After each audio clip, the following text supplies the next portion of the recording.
আজ সকালে উঠেই ঠিক করে নিয়েছিলাম কি আজ একটা পুরনো পদ্ধতির রান্না করব।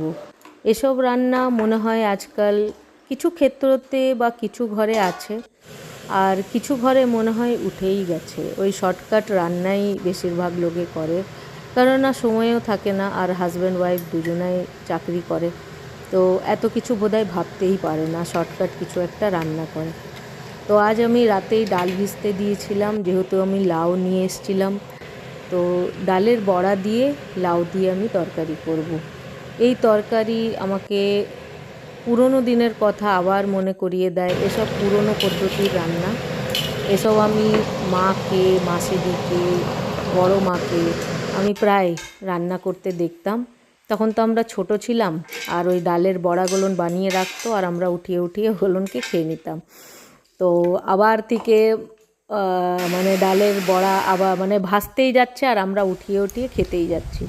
তো এসব দিন খুব আমার মনে পড়ে। এই কুমড়ো পাতা আমি বাগান থেকে তুলে নিলাম, এটাকে আমার মন হলো কি খুব ফ্রেশ পাতাগুলো দেখে আমার খুব ভাল লাগছিলো।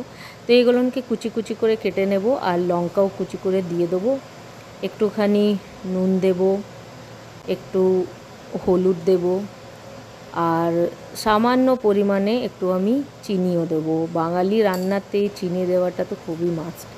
তো এইসব সব কিছু দিয়ে আমি ভালো করে মিশিয়ে বড়াগুলো করে নেবো। আর যেহেতু আমি তরকারিটা আগেই করে নিয়েছিলাম, এই বড়াগুলো সব ভেজে আমি তরকারির মধ্যে মিলিয়ে দেবো। আর একটুখানি ভাজা বড়াও আমরা নিয়ে খাবো, কারণ ওই পুরনো জিনিসটা আবার আমি মনে করতে চাই।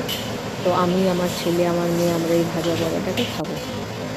তো ব্যাস, এই রান্না হয়ে গেল, খাওয়া দাওয়া হয়ে গেল।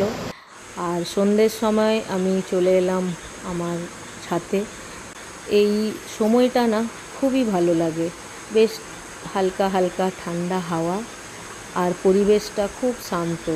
মনটা এত ভালো লাগে তোমাদেরকে কী বলবো। আর এই শান্ত পরিবেশে আমার একটাই জিনিস খুব ইচ্ছে করে, সেটা হচ্ছে বই পড়া। আমি মাঝে মাঝে ইতিহাস পড়ি। ইতিহাসে অনেকে বলে ইতিহাস পড়ে কী হবে, সেসব পুরনো দিনের কথা। কিন্তু আমার মনে হয় কি পুরনো দিনের কথার থেকে আমরা অনেক কিছু শিখতে পারি। যে ভুল ওরা করেছিল ওই ভুল যাতে আমরা রিপিট না করি। তো বেশ কিছুক্ষণ বইটা পড়ে আমি এবারে শুতে যাচ্ছি। তোমরা সবাই ভালো থেকো, আর আজকের মতন আমি আসি।